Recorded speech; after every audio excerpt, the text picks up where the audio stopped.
시청자 여러분 안녕하십니까. 2월 13일 JTBC 아침의 날 시작합니다. 먼저 오늘 아침 주요 뉴스입니다. 도널드 트럼프 미국 대통령이 우크라이나 전쟁을 끝내기 위해 러시아, 우크라이나 정상과 잇따라 통화했습니다. 즉각 종전 협상을 시작하기로 하면서 3년 가까이 이어지는 전쟁이 중대한 전환점을 맞았습니다. 트럼프 대통령이 일으킨 글로벌 관세 전쟁의 판이 커지고 있습니다. 미국이 상호 관세를 강행할 예정인 가운데 이 대상에 우리나라도 포함될지 주목됩니다. 오늘 헌법재판소에선 윤석열 대통령 탄핵 심판 8차 변론이 열립니다. 조태용 국정원장과 김봉식 전 서울경찰청장 등이 출석해 정치인 체포조 명단, 경찰의 국회 봉쇄 관련 내용 등을 증언할 예정입니다. 제주에서 선원 10명이 탄 어선이 뒤집혀 경찰이 수색하고 있습니다. 한국인 6명과 외국인 4명이 타고 있었는데 현재 한국인 선원 5명을 찾고 있습니다. 트럼프 미국 대통령이 푸틴 러시아 대통령, 젤렌스키 우크라이나 대통령과 통화한 후 종전 협상을 시작하기로 합의했다고 밝혔습니다. 3년 동안 이어지며 100만 명 넘는 사상자를 낸 전쟁에 전환점을 맞을지 주목됩니다. 로스앤젤레스 홍지은 특파원입니다. 현지 시간 12일 도널드 트럼프 미국 대통령이 푸틴 러시아 대통령과 전화통화를 했습니다. 3년 만에 이뤄진 두 나라 정상의 통화는 1시간 30분이나 이어졌습니다. 중동, 에너지, 인공지능 등 여러 주제로 대화를 나눴지만 핵심은 우크라이나 관련이었습니다. 이후 젤렌스키 우크라이나 대통령과도 연달아 통화한 트럼프 대통령은 양국이 곧바로 종전 협상을 시작하기로 했다고 밝혔습니다. And he told me to tell all of you, they were very good calls, they were very positive, and the administration is wholeheartedly committed to a peace deal to end once and for all the Russia-Ukraine war. 그러면서 양국 모두 평화를 원한다고 강조했습니다. 구체적인 합의 내용은 알려지지 않았지만 종전을 향해 크게 진전되는 분위기입니다. Президент Путин со своей стороны упомянул о необходимости устранения первопричин конфликта. 젤렌스키 대통령도 SNS에 평화를 달성할 기회에 대해 이야기를 나눴다고 밝혔습니다. 향후 종전 협상은 마코 루비오 국무장관과 미국 중앙정보국 국장 등이 이끌 예정입니다. 2022년 2월 러시아의 우크라이나 전면 침공으로 시작된 우크라이나 전쟁은 곧 3년을 맞게 됩니다. 전쟁으로 양국에서 발생한 사상자 수는 120만 명으로 추정됩니다. 로스앤젤레스에서 JTBC 홍지은입니다. 글로벌 관세 전쟁이 본격화하는 가운데 트럼프 대통령이 판을 키우고 있습니다. 오늘 안으로 행정명령을 통해 철강 관세에 이어 상호 관세를 강행할 걸로 보입니다. 우리나라가 또다시 직접 사정권에 들어갈지 주목됩니다. 워싱턴에서 정강현 특파원입니다. 트럼프 대통령은 여러 번 상호 관세를 예고했습니다. You'll be hearing that word a lot, reciprocal. If they charge us, we charge them. 미국보다 높은 관세를 매기는 나라엔 그와 똑같은 관세를 물리겠다는 겁니다. 이틀 전 철강과 알루미늄 관세 25%를 발표한 뒤 파장이 커지자 미국 상무부 주변에선 상호 관세 시행 시점은 다소 밀릴 수 있다는 관측도 흘러나왔습니다. 하지만 트럼프 대통령은 현지 시간으로 오늘 안으로 관련 행정명령에 서명하겠다고 밝혔습니다. 앞서 백악관도 발표 시점을 명확히 했습니다. I do believe it will come before the Prime Minister's visit tomorrow, and I will let the President discuss the details on the reciprocal tariff front. 미국산 제품에 평균 10% 이상 더 높은 관세를 매기고 있는 인도를 겨냥해 먼저 조치하겠다는 겁니다. 인도 총리와의 정상회담에서 상호 관세를 협상 지렛대로 쓰겠다는 전략도 담긴 것으로 보입니다. 상호 관세가 시행되면 인도를 비롯해 상대적으로 미국에 높은 관세를 매기고 있는 브라질, 베트남 등이 우선 대상으로 지목될 가능성이 큽니다. 우리나라는 관세를 면제하는 한미 자유무역협정 FTA를 체결해 상호 관세가 부과될 여지는 많지 않습니다. 다만 한국은 대미 흑자 규모가 9번째로 많은 국가입니다. 트럼프 정부가 흑자 규모를 줄일 것을 압박하면서 FTA 재협상을 요구할 가능성도 있습니다. What's going to happen is we're going to look at all of our trading partners, starting with the ones which we run the biggest deficits with. 또 한국산 특정 제품에 대한 보조금이나 각종 규제를 문제 삼아 상호 관세를 부과할 가능성 역시 배제할 수 없다는 분석이 나오고 있습니다. 워싱턴에서 JTBC 정강현입니다. 제주에서 선원 10명이 탄 어선이 뒤집혀 해경이 구조 작업을 벌이고 있습니다. 인천에선 학대를 받은 걸로 보이는 길고양이 사체가 잇따라 발견되면서 경찰이 수사에 나섰습니다. 사건 사고 소식 정수아 기자입니다. 어선이 뒤집힌 채 바다 위에 떠 있습니다. 해경 구조정이 다가가 보지만 거센 바람과 파도에 접근이 쉽지 않습니다. 어제 저녁 7시 56분쯤 제주 서귀포시 표선면에서 남서쪽으로 12km 떨어진 해상에서 32톤급 어선이 전복됐다는 신고가 접수됐습니다. 한국인 6명과 외국인 4명 등 선원 10명이 탄 상태였습니다. 현장에 출동한 해경은 외국인 선원 4명과 한국인 선장 1명을 구조했습니다. 해경은 나머지 한국인 승선원 5명을 찾기 위해 경비함정과 항공기 등을 동원해 수색을 이어가고 있습니다. 하지만 사고가 일어난 해역엔 강한 바람으로 풍랑주의보가 내려진 가운데 3m 넘는 파도가 이어지고 있습니다. 해경은 밤샘 수색을 이어갔지만 구조대원이 산소 포화도가 떨어져 긴급 이송되는 등 구조 활동에 어려움을 겪는 걸로 알려졌습니다. 인천 연수구에선 죽은 길고양이가 잇따라 발견돼 경찰이 수사에 나섰습니다. 가죽이 벗겨지고 안구가 튀어나온 길고양이 사체 2구와 꼬리에 철사가 묶여 다친 1마리가 지난 2주 사이 발견됐습니다. 동물자유연대는 누군가 길고양이를 노려 학대한 걸로 보고 경찰에 고발장을 제출했습니다. 서울 강남구에서 자신이 사는 아파트에 불을 지른 남성이 경찰에 붙잡혔습니다. 어제 새벽 일어난 화재로 주민 50명이 대피하고 8명이 구조되는 소동이 벌어졌습니다. 다행히 인명피해는 없었습니다. 경찰은 범행 동기를 조사하고 있습니다. JTBC 정수아입니다. 학교에서 숨진 초등학생 하늘이의 부검 결과가 나왔습니다. 몸에는 여러 번 흉기에 찔린 자국과 공격을 막으려 했던 방어 흔도 남았습니다. 또 다른 하늘이를 막자는 마음이 모이고 있는데 정부는 재발 방지를 위한 하늘이법을 만들 예정입니다. 조민중 기자입니다. 아빠는 딸 사진 앞에 무릎을 꿇었습니다. 부검을 받기 위해 떠나는 딸의 웃는 얼굴을 참아 볼 수 없었습니다. 저희 하늘이는 부검 중에 있습니다. 아침에 경찰관님이 볼 거냐고 해서 안 보겠다고 얘기를 하고 바로 뛰어갔는, 너무 보고 싶어 다시 뛰어갔는 하늘님이 출발해서 못 봤어요. 국과수 부검 결과 하늘이의 몸 곳곳에서 흉기에 찔린 흔적이 발견됐습니다. 교사의 공격을 막으려던 방어 흔도 뚜렷했습니다. 부모의 마음은 또 무너졌습니다. 무조건 심신미약이라는 내용을 가지고 나올 것 같습니다. 초등학교에서 구할 수 없는 시칼로 하늘이를 해쳤는데 어떻게 그게 계획 살인이 아닐 수가 있습니까? 강력한 처벌은 무조건 필요합니다. 가해 교사인 명 씨는 지난해 6개월 휴직계를 낸 뒤 20여일 만에 정상적인 업무 수행이 가능하다는 의사소견서를 내고 복직한 것으로 확인됐습니다. 이후 범행 전 동료 교사와 몸싸움을 벌이는 등 이상 증세를 보였지만 교육당국은 별다른 조치를 취하지 못했습니다. 때문에 정부는 하늘양 같은 피해자가 또 나오는 걸 막기 위해 관련법 개정을 추진하고 있습니다. 교육부와 교육청은 사안의 무게를 엄중히 인식하여 다시는 이와 같은 안타까운 일이 일어나지 않도록 근본적인 대책을 마련하겠습니다. 앞으로 정신질환 등으로 교직 생활이 곤란한 직원에게 직권휴직 등 필요한 조치를 내릴 수 있도록 가칭 하늘이법을 만들겠다는 겁니다. 하늘이법에는 교사가 복직을 할 때 정상적으로 근무할 수 있는지 반드시 확인하도록 하는 내용도 담길 예정입니다.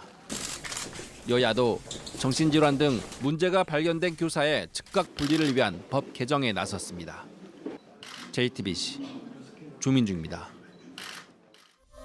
온라인에서 화제가 된 뉴스, 화제가 될 뉴스를 골라 전해드립니다. 아침엔 소셜픽입니다. 팀 이름을 NJG로 바꾸겠다고 알린 그룹 뉴진스의 한이를 둘러싼 비자 문제가 논란이 됐습니다. 국회에서 다시 한번 한이의 이름이 불리면서입니다. 뉴진스 아시죠? 요즘 유명한 아이돌. 뉴진스 알아요?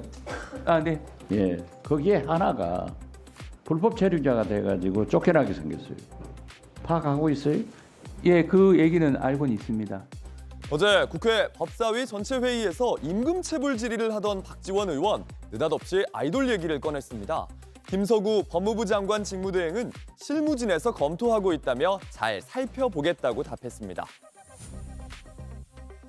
안 그래도 우리 뭐 수출도 어렵고 국민도 짜증나는데 이러한 아이들이 마음대로 재량껏 활동할 수 있도록 법무부에서 잘 조치해 주기 바랍니다.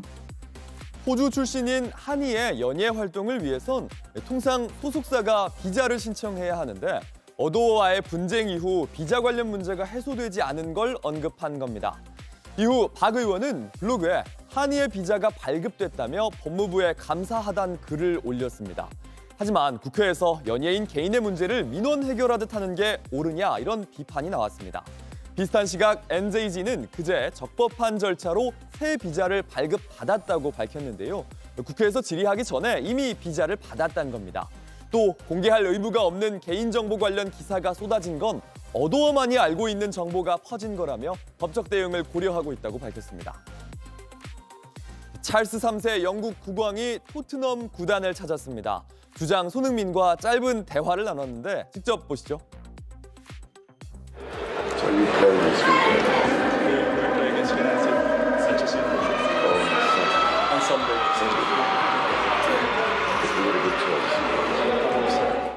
현재 시각 12일 영국의 국왕 찰스 3세가 영국 런던 토트넘 스타디움을 찾았습니다. 토트넘 구단과 미국 프로풋볼 NFL이 후원하는 자선 활동을 격려하기 위해서입니다. 구단의 남녀 주장인 손흥민과 베서니, 다니엘 레비 회장과도 인사를 나눈 국왕은 미식축구 선수에게 공 던지는 법을 배우기도 했습니다. 지금 토트넘의 성적은 8승 3무 13패. 2부 리그 강등을 걱정해야 할 정도로 뼈아픈 상황인데요. 팀이 어떤지 묻는 말에 손흥민 웃으며 이렇게 답했습니다.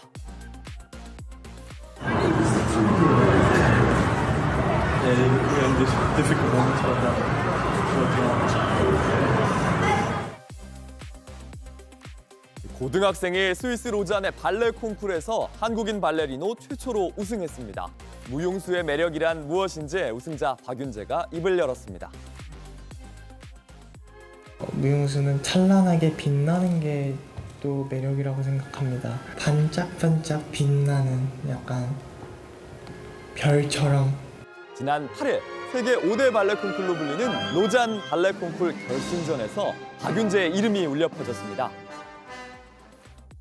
Number 214, Yoonjae Park. 1985년 발레리나 강수진이 한국인 처음으로 우승했던 대회에서 이번엔 박윤재가 최초의 한국인 발레리노 우승자가 됐습니다.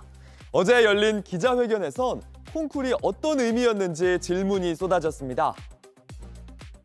사실 발레와 친해지기란 정말 어렵거든요.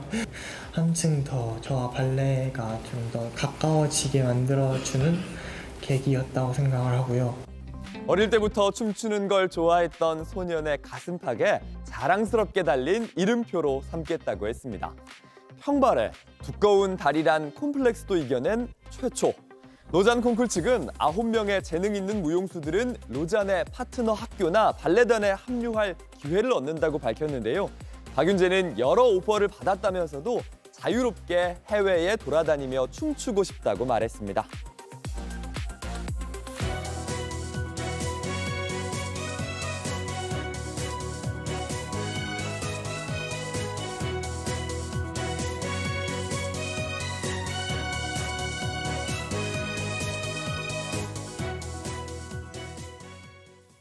오늘 윤석열 대통령의 탄핵 심판 마지막 8차 변론이 진행됩니다.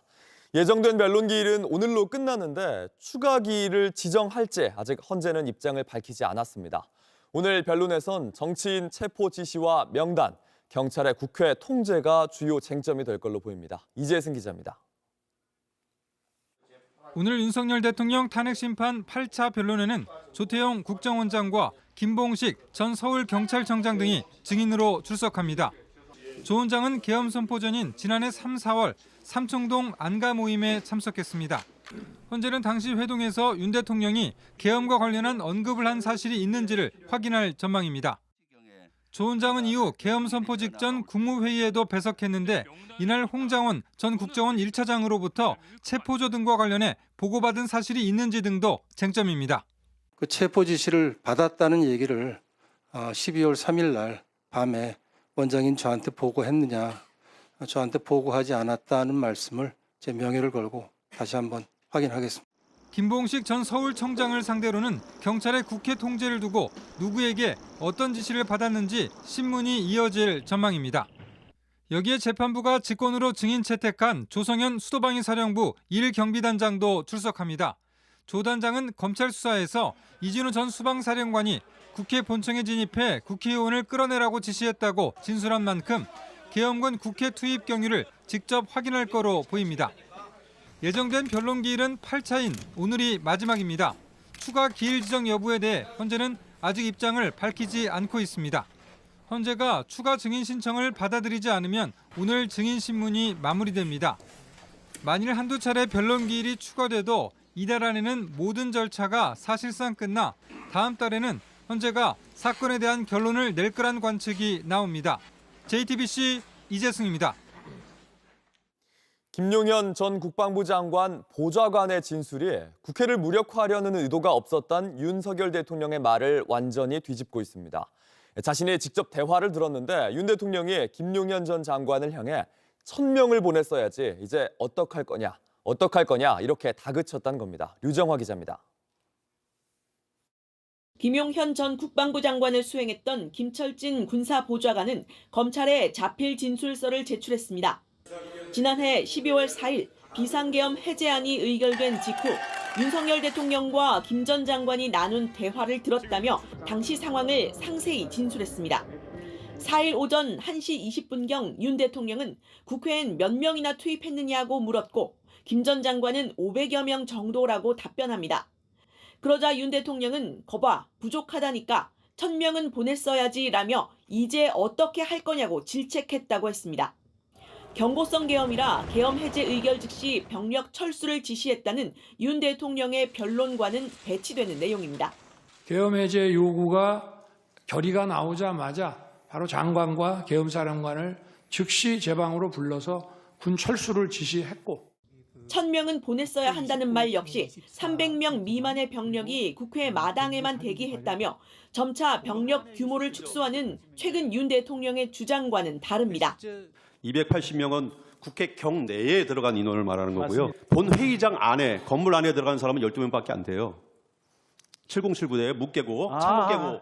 특전사 요원들이 그 본관 건물 안으로 한 20여 명이 들어가는 사진을 어제 봤거든요. 소화기를 쏘니까 다들 이렇게 나오던데. 김 보좌관은 4일 새벽 당시 김 전 장관이 여러 사람과 통화했다고 됐습니다. 특히 상원아 이제 더 이상 어떻게 하냐라는 음성을 들었는데 다름 아닌 노상원 전 정보사령관과의 통화였다고 했습니다. 김 전 장관이 비상계엄 전부터 노 전 사령관과 상의해온 정황으로 보입니다. 김 보좌관은 또 계엄 전 3개월 동안 두 사람이 통화하는 걸 3번 이상 들었다고도 진술했습니다. JTBC 류정화입니다. 또 다른 거짓말의 정황도 있습니다. 윤 대통령은 계엄 포고령 1호를 김용현 전 장관이 쓴 거라고 책임을 떠넘겨왔습니다. 그런데 김 전 장관의 보좌관은 장관은 컴퓨터 화면 보호기의 비밀번호도 모를 것 같다면서 포고령이 담겼던 봉투에 대통령실 이렇게 적혀 있었단 말을 들었다고 했습니다. 계속해서 이승환 기자입니다. 윤석열 대통령은 전공의 처단 등 위헌적 내용이 담긴 계엄 포고령을 김용현 전 국방부 장관이 작성했다고 주장해왔습니다. 전공이 이걸 제가 왜 집어넣냐 웃으면서 이렇게 얘기를 하니 어떤 계고한다는 측면에서 그냥 뒀습니다 해서 저도 웃으면서 그냥 놔뒀는데 그 상황은 기억하고 계십니까? 기억합니다. 지금 말씀하시니까 기억납니다. 하지만 검찰은 계엄 포고령이 담긴 노란색 봉투에 대통령실이 적혀 있었다는 진술을 확보했습니다. 김철진 국방부 장관 군사보좌관이 검찰 조사에서 김 전 장관의 부관인 김모 소령이 포고령이 담긴 노란색 봉투에 대통령실이라고 기재돼 있는 것을 봤다고 말했던 겁니다. 김 전 장관은 12.3 비상계엄 선포 직전 이 노란색 봉투를 들고 있다가 계엄 사령관을 맡게 될 박안수 육군 참모총장에게 건넸습니다. 포고문에 대해서는 법적으로 검토를 해야 되지 않느냐는 것을 건의를 드렸는데 당연히 법적으로 검토되었다는 말씀에 저희들은 충분히 인식하였고 김 보좌관은 김 전 장관이 실제 포고령을 작성했는지 여부에 대해서도 의문을 제기했습니다. 김 전 장관이 컴퓨터 작업을 하는 걸 본 적이 없다. 내 생각에 김 전 장관은 컴퓨터 화면 보호기 비밀번호도 모를 것 같다고 진술한 겁니다. 워드 프로그램 뭐 쓰셨어요? LG 건데 그 프로그램 이름이 뭔지는 모르죠. 제가 그 프로그램 이름 잘 모르겠습니다. 김 전 장관의 포고령 작성 여부를 확인하기 위해선 해당 노트북을 포렌식해야 하지만 김 전 장관은 측근을 통해 노트북을 없애라고 지시했습니다. JTBC 이승환입니다. 개엄 직전 열렸던 국무회의. 윤 대통령은 도착하는 장관들을 한 명씩 집무실로 불러서 1대1 개엄 면담을 한 걸로 확인됐습니다. 개엄을 해야 한다고 한 명씩 압박한 겁니다. 장관들이 만류했지만 윤 대통령은 격노한 뒤 접견실을 나가 개엄을 선포하러 갔습니다. 강희영 기자입니다. 비상계엄 당일인 지난해 12월 3일 밤 윤석열 대통령은 계엄령 발동을 위한 국무회의를 소집했습니다. 외부에 있던 장관들이 급하게 대통령실에 도착하자 윤 대통령은 이들을 통상 국무회의가 열리는 2층이 아닌 자신의 5층 집무실로 한 명씩 불러들였습니다. 1대1 면담으로 계엄의 필요성을 설명하며 국무위원들을 한 명 한 명 압박한 겁니다. 하지만 영문도 모른 채 집무실로 들어갔던 장관들은 계엄령 발동 얘기를 듣고 저마다 강하게 반발했습니다. 당시 상황을 잘 아는 여권 관계자는 JTBC에 집무실에서 나오는 장관들이 모두 얼굴이 굳어져서 나왔다고 전했습니다. 이상민 전 행안부 장관도 계엄 당일 저녁 8시 40분쯤 대통령실에 도착한 후 곧바로 5층 집무실에 갔다고 했습니다. 국무총리, 통일부 장관이 들어왔고 잠시 뒤에 외교부 장관, 국정원장도 함께 집무실로 들어왔죠. 예, 제가 기억하는 바는 그렇습니다. 이후 5층 접견실에서 약 5분간 졸속으로 이뤄진 국무회의에서도 위원들의 만류가 계속되자 윤 대통령은 격노하며 접견실을 나간 걸로 파악됩니다. 한 대통령실 관계자는 윤 대통령이 화내며 호통치는 소리가 접견실 바깥까지 들렸다고 했습니다. 집무실에서 복도로 나와 무슨 비상계엄입니까? 라고 말하셨죠. 그런 취지로 말씀했고 몇몇 수석들도 따라가면서 비슷한 취지로 말씀한 것 같습니다. 뜻대로 되지 않자 윤 대통령은 곧바로 대통령실 1층 브리핑룸으로 내려와 비상계엄을 선포했습니다. JTBC 강현입니다. 날씨입니다. 오늘은 전국이 대체로 맑은 가운데 바람이 강하게 불겠습니다. 아침 최저 기온은 전국이 영하 11도에서 영하 1도로 쌀쌀하고 강풍 때문에 체감 기온은 더 내려가겠습니다. 한낮엔 평년 기온을 되찾아 서울과 춘천이 5도, 전국이 영상 3도에서 9도로 어제보다 2도에서 5도가량 높겠습니다. 미세먼지 농도는 전 권역이 좋음 혹은 보통으로 예상됩니다. JTBC 아침 N을 마칩니다. 내일도 7시 반에 아침을 열겠습니다. 시청해주셔서 감사합니다.